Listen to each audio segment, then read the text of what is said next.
They go all over America and they talk about family values.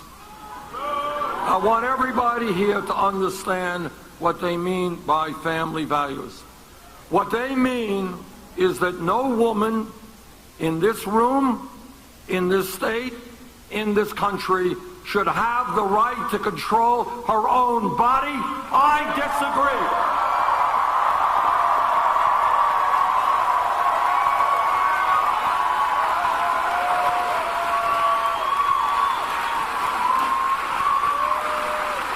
In this state and in other states, there is a war against women. It has got to end.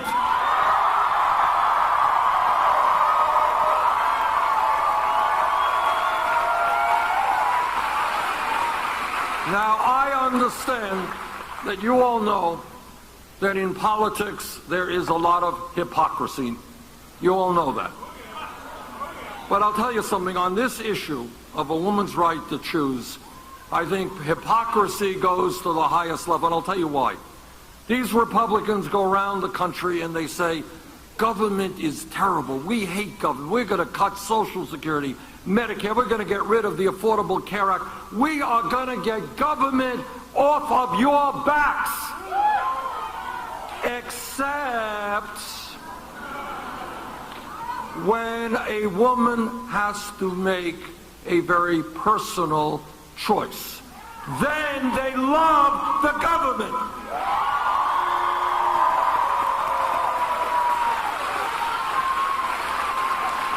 Then they want federal government and state government to tell every woman in this country what she should or should not be doing with her body. That is hypocrisy.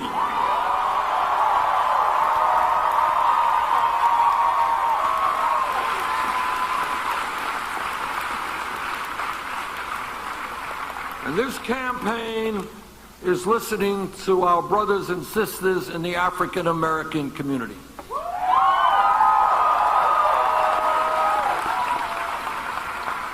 And they are asking us, how does it happen that if a black male baby is born today, that baby stands a 1 in 4 chance of ending up in jail? And that is why we have got to reform this broken criminal justice system.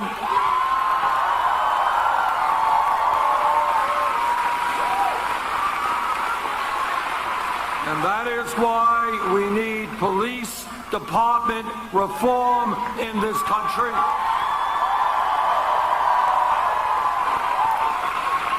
None of us want to continue seeing it. Medical problem? All right, we need a medic. Sorry, we got medic, a doctor, nurse in the room. Medic, Secret Service, we can do that? Okay, let's take a break. All right, keep it down, keep it down. Sorry. Got it? Okay. Woman, person okay? Okay, thank you. All right, thank you all.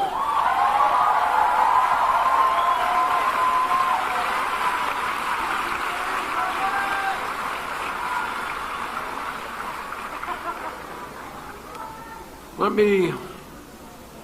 me move to another issue, and that is the fact that I am a member of the Senate Committee on the Environment and the Senate Committee on Energy.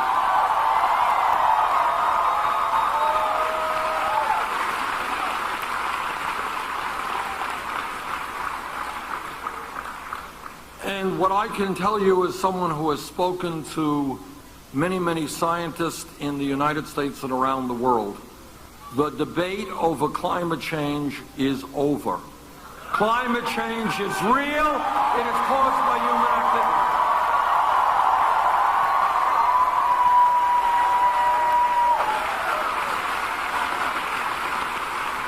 And as you all know, what the scientists are telling us, we have a short window of opportunity to transform our energy system away from fossil fuel to energy efficiency and sustainable energy.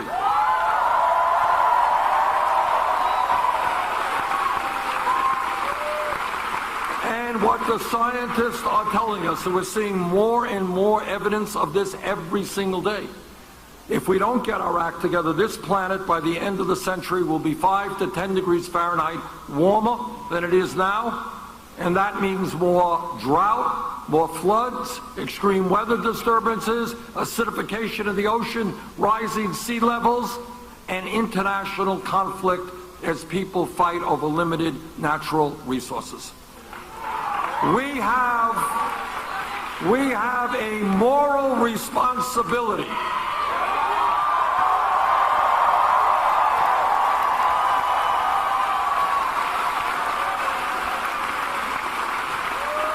to leave this planet healthy and habitable for future generations.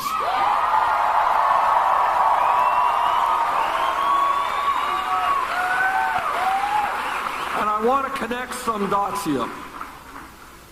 Why is it, do you think, that not one Republican candidate for president is in agreement with the scientific community? And the answer is, as some here have suggested, it ties into a corrupt campaign finance system. And the truth is that if any Republican got up here and said, you know, I've talked to scientists, I've read some of the literature, we got a real problem, we got to transform our energy system, on that day, the fossil fuel industry, the Koch brothers, would cut their campaign funding. So I say to my Republican colleagues and Republican candidates for president, worry more about your children and your grandchildren and the planet they will inherit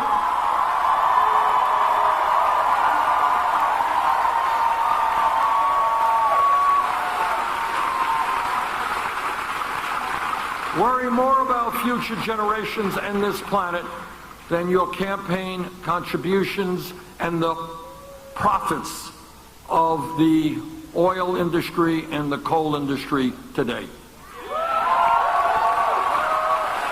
And by the way, for all of those tough guys out there, the politicians are so tough beating up on poor people. Why don't you beat up on people who can fight back, like the fossil fuel industry?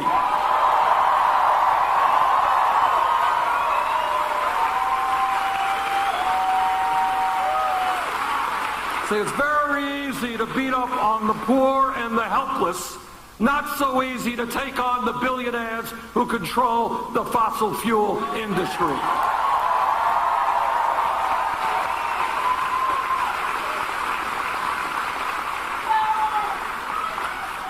Now, I've been criticized for many things every day in every way. And I'm proud of that, you know.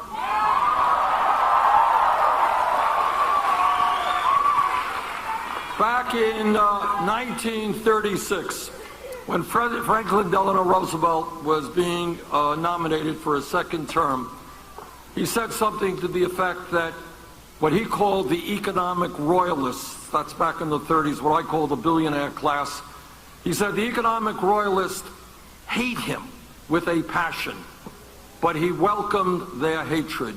I welcome the hatred of the fossil fuel industry.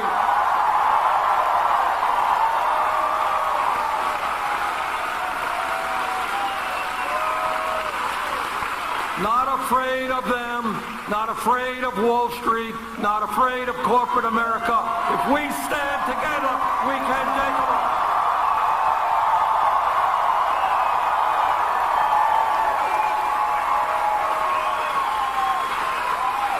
Now, when I ask the people of the United States to think big, let me give you one example of what I am talking about.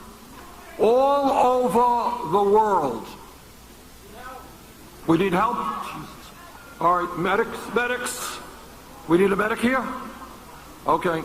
Break. Medic, doctor, nurse.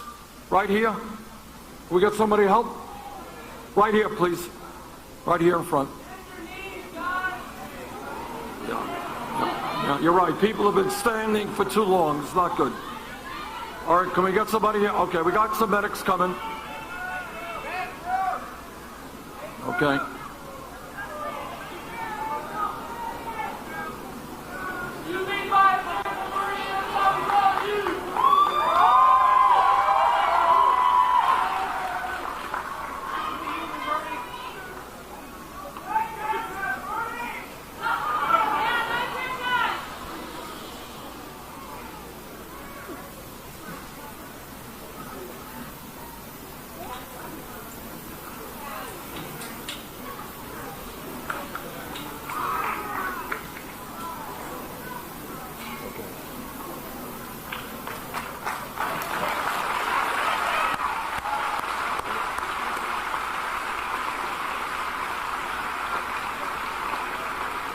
It's ironic, I think she's being escorted off. It's ironic, so I was just about to talk about health care.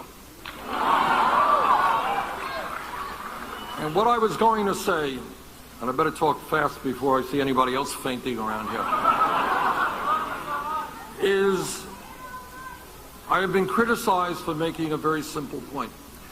And that simple point is that every other major country on earth, the United Kingdom, France, Germany, Scandinavia, Holland, Canada, all of Scandinavia, what they do is guarantee health care to all of their people. That's what they do.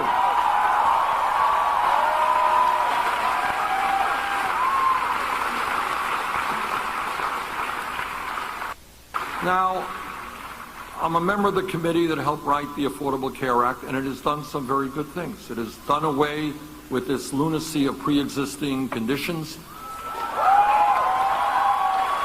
We've added over 17, 18 million people to the ranks of the insured, and we've done away with discrimination against women in health care premiums because they are women. Not a very bright idea.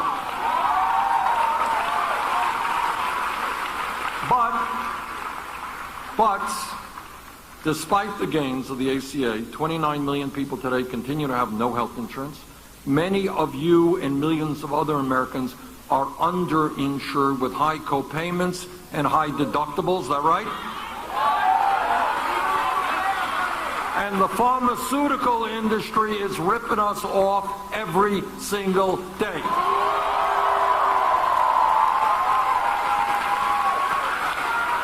They charge the American people by far the highest prices in the world for prescription drugs. And then on top of all of that, we end up spending far, far more per capita on health care than do the people of any other country. We spend almost 3 times what the British do, 50% more than the French, far more than the Canadians.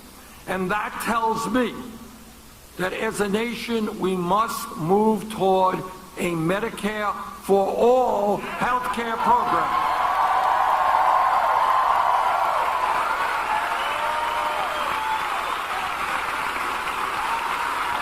In my opinion, health care is a right of all people, not a privilege.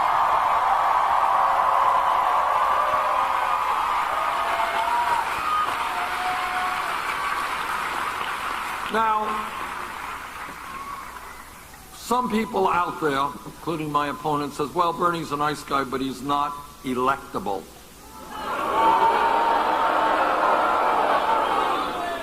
So let me refer you to many, many national polls which have me beating Donald Trump and beating him badly.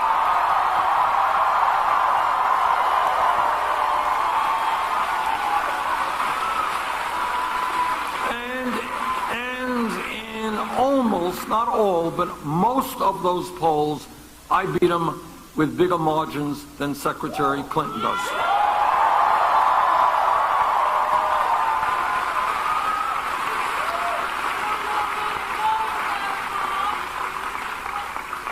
Let me tell you why we will defeat Donald Trump and defeat Obama. On economics, Donald Trump believes that we should be giving hundreds of billions of dollars in tax breaks to billionaire families like his. Donald Trump believes that we should not raise the minimum wage above $7.25 an hour. In a TV debate with his Republican friends, Donald Trump said that wages in America are too high.